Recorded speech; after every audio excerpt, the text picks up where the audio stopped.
Good morning. Welcome to Escape Forever Free. We are starting our 1 hour alone time with God right now. Thanks for joining us. Those joining for the first time, welcome. We hope you will stay with us. Here we team together to restore physical, mental, spiritual, and social wholeness. Let us pray to begin our 1 hour alone time with God.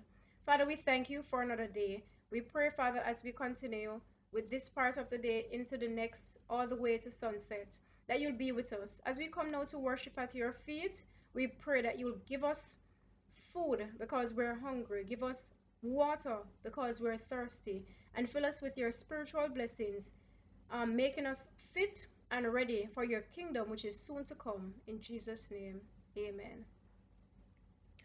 We start off with our memory text, which is Psalm 84 and verse 2. My soul longeth, yea, even fainteth for the courts of the Lord. My heart and my flesh crieth out for the living God. Psalm 84 verse 2. My soul longeth, yea, even fainteth for the courts of the Lord. My heart and my flesh crieth out for the living God. Psalm 84 and verse 2. My soul longeth, yea, even fainteth for the courts of the Lord. My heart and my flesh crieth out for the living God. Psalm 84 verse 2. My soul longeth, yea, even fainted for the courts of the Lord. My heart and my flesh crieth out for the living God. May God help us to remember this as He chooses this time and the place for us to glorify His name and edify souls. All right, so this morning's devotional reading is entitled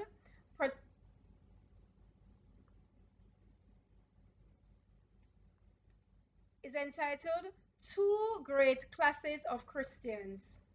Two great classes of Christians. The key text, Revelation 13 verse 3. And I saw one of his head as it were wounded to death, and his deadly wound was healed, and all the world wondered after the beast. All right? Two great classes of Christians. Now let's do the reading. In homage to the papacy, the United States will not be alone. The influence of Rome in the countries that once acknowledged her dominion is still far beyond destroyed.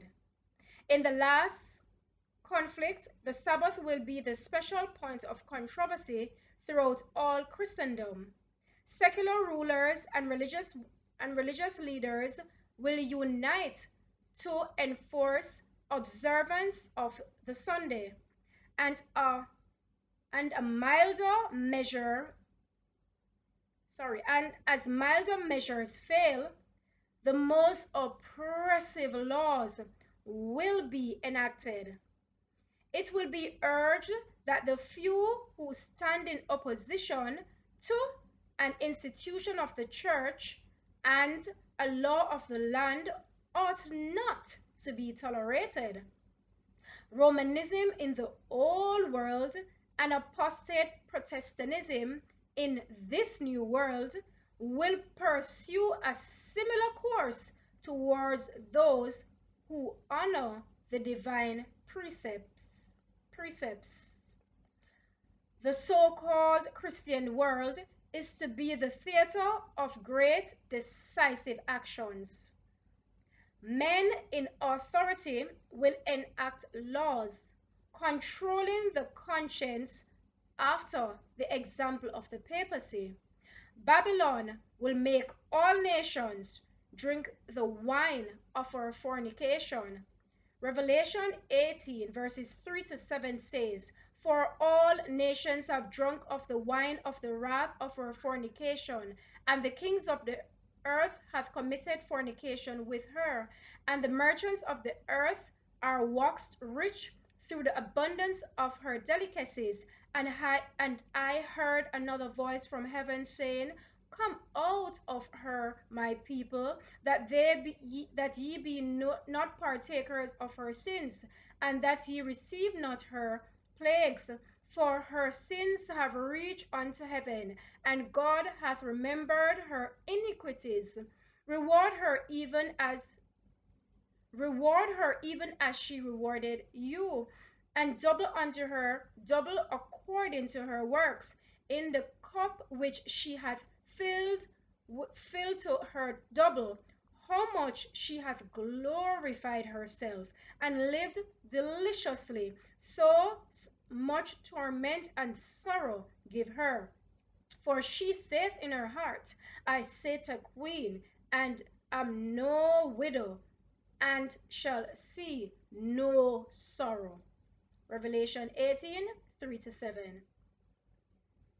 The warning of the third angel's message in Revelation 14 is represented in the prophecy as being proclaimed with a loud voice by an angel flying in the midst of heaven, and it will command the attention of the world. In the issue of the contest, all Christendom will be divided into two great classes: those who keep the commandments of God and the faith of Jesus, and those who worship the beast and his image and receive his mark. Although church and state will unite their power to compel, as it says in Revelation 16, and he causeth all, both small and great, rich and poor, free and bond, to receive a mark in their hand or in their foreheads. Though they will compel others all to receive the mark of the beast, yet the people of God will not receive it. The prophet of Patmos behold all this, and he stated it in Revelation 15, verses 2 and 3, which reads, And I saw as it were a sea of glass mingled with fire, and them that had gotten the victory over the beast, and over his image, and over his mark, and over the number of his name, stand on the sea of glass, having the harps of God. And they sing the song of Moses, the servant of God, and the song of the Lamb, saying, Great and marvelous are thy works, Lord God Almighty. Just and true are thy ways, thou King of saints. Amen.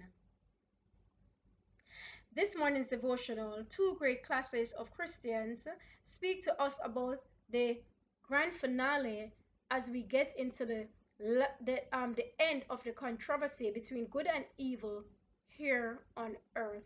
Listening in without making your own diligent searching and seeking after the Bible in prayerful and Bible study, this will all come across to you listening in as probably something that sounds mythical, and something that sounds mystical, and something that sounds like storytelling.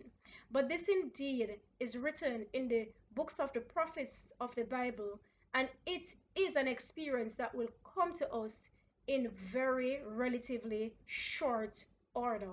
Things are being set in place. Look at the waymarks, see where we are, and look at the prophetic written word and see what has already been fulfilled, and know for a fact that the prophecies of the Bible can be trusted. Look at your history books, see what has been prophesied and what has come to fulfillment, and look at what is at hand right now, what is on the stage right now of the world that is being played out, and look and see, as you seek and search the Bible, whether these truths are definitely credible.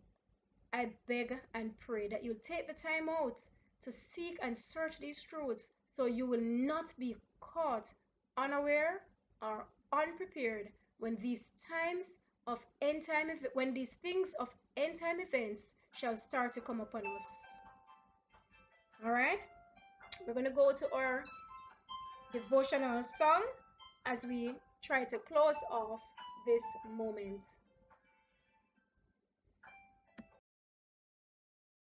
And our devotional song for this morning is Sound the Battle Cry. All right, so let's get straight into it. Sound the battle cry, see the foe is nigh, raise the standard high for the Lord. Gird your armor on, stand firm everyone, rest your cause upon his holy word. Rouse then soldiers, rally round the banner, ready, steady, pass the word along. Onward, forward, shout aloud, Hosanna! Christ is captain of the mighty throng. Strong to meet the foe, marching on we go, while our cause we know must prevail. Shield and banner bright, gleaming in the night, battling for the right we ne'er can fail. Rouse then, soldiers, rally round the banner, ready, steady, pass the word along.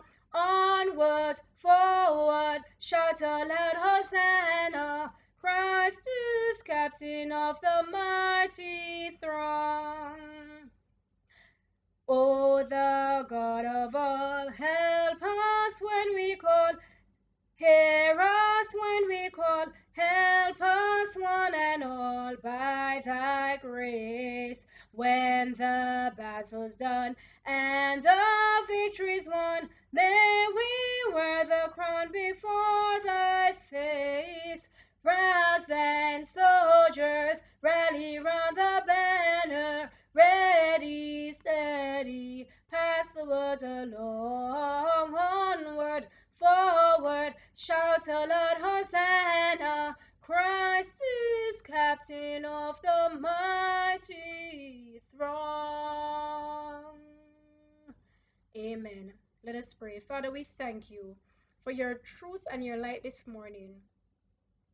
Thanks for reminding us that we have work to be doing in preparing our souls to meet these end time events. Father, let us as faithful soldiers diligently seek after truth and light so that you can show it to us. And let us who have found truth and light already be faithful Christians, obeying all light and responding positively to the light that we have received without delay, and being an example and even a witness for others. May all in the hearing of my voice who are in agreement with this prayer and so desire to do receive your Holy Spirit empowerment to do the same. Guide us, we pray, and may we prepare for these times with the fear that is the reverence of God and the understanding of the urgency of the time, and to not have fear for men. In Jesus' name we pray. Amen. Please set your house in order. Seek after truth and light, and God will give you all the light you need for your salvation. Let the words of our mouths and the meditation of our hearts be acceptable in thy sight, O Lord, our strength and our Redeemer. Walk good, but above all, please walk with God. Have a good day.